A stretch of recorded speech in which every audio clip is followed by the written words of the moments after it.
Okay, so we've talked about the three destructive effects of being in toxic social environments, and now there's one big way in which people are impacted destructively by prolonged exposure to toxic social environments that I didn't mention, and I want to throw that in there, which is uh, these three problems: lack of individuality, a lack of morality, and a lack of agency. Kind of, you know, integrate together to form this larger problem, which is that people who grow up in these oppressive social environments and are victims of oppression, victims of abuse, they're victimized by abusers and bullies, the people who are in the habit of attempting to dominate and coerce the will of the people around them in these environments, right? People who have been victimized by bullies and abusers in toxic social environments have, as children, they have nowhere to go. They can't escape. And the danger for these children is that there's really only one way to stay in a toxic social environment and survive it, and that is to unplug emotionally and unplug your awareness, right? Unplug mentally. So, um, in a way, the person who is exposed to toxic social environments for long periods of time is at risk for disconnecting from themselves emotionally, and especially in regards to blocking out awareness of how they are being adversely affected by just living in these environments, right? In other words, it hurts to get yelled at, to get hit, to be neglected or abandoned, and if you can't stop the person from perpetrating against you, then eventually you're going to be so filled with emotional pain that, and it's not a safe place to get to process those feelings. It's not safe to get rid of those feelings. So what do? You suppress them, you shut them down, you ignore them. And in doing this, you're ignoring yourself. You're ignoring your own experience, right? And that is a direct path to becoming a perpetrator in the future. Because, so you might say, where do these bullies come from in schools, right? Where do these abusers come from in adulthood?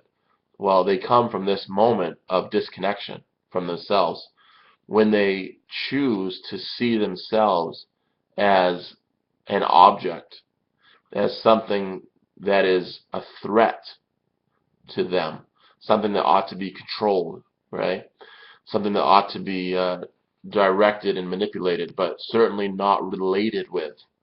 When they no longer relate to themselves socially, they then uh, lose the capacity to relate with others socially, right? And they begin to see others as objects, which ought to be, as threatening objects, which ought to be controlled and manipulated, but certainly never trusted or relied upon, certainly never collaborated with toward a mutual goal, like getting your human needs met, right? And the reason this is so detrimental is because the only way to get your human needs met in social environments is through social connecting, through social relationships or social relating.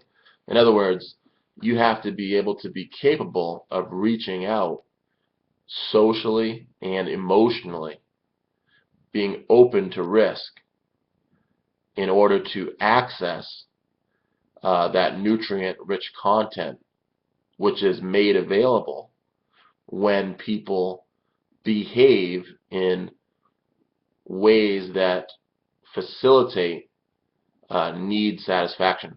So let me just back that up, because I know I just said a mouthful there. So the biggest threat to being in toxic social environments is being victimized and not being able to get out, or choosing not to get out, and then choosing to unplug from the pain of it and becoming a perpetrator down the road against yourself or against others, right? And the reason this happens, I'm saying, is because people see themselves as objects and they see others as objects. So instead of relating to them as, like I mentioned that example earlier of, a kid in church having the coffee and donuts afterwards during communion, that's a good word, because that's what you're doing when you're getting your needs met with other people. You're communing with them. You're relating with them in an open way that is vulnerable to, it's risky, right? And it's the only way to be yourself is to be fully open and reaching out with others. And they're going to do the same with you, right? In order for me to get my need met for positive attention, I need you to give it to me, right? I need you to want to say, "Great job, Sean, on your video," or "Great job, Sean, getting your homework done on time. I think you're a good person," right? So needs get met in the context of healthy social relating. It's not always derived from the relationship, because you're not, in other words, the focus should not be on always trying to be in a relationship, because some people are not capable of relating back with you in a healthy way.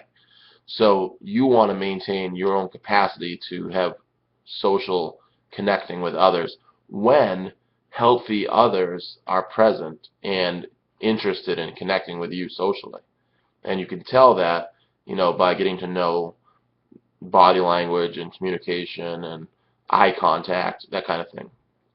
And so you can avoid having this destructive impact as an adult, avoid becoming a perpetrator against others and against yourself by reflecting on your own childhood environments that you grew up in, and getting to realize if maybe you have unplugged from your feelings, and if you've put that shield up to the world around you, and if maybe you're no longer really open to accessing the nutrient-rich content that is made available in healthy social environments, right?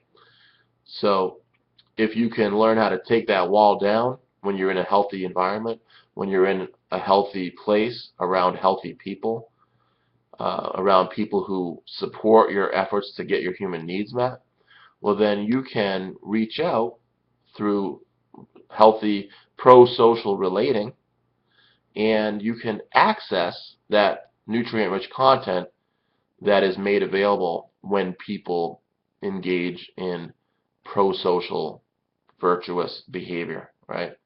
When people are doing things that will allow all parties involved to get their human needs met, you'll be able to get your needs met because you're tapping into that by being open and relating. Okay?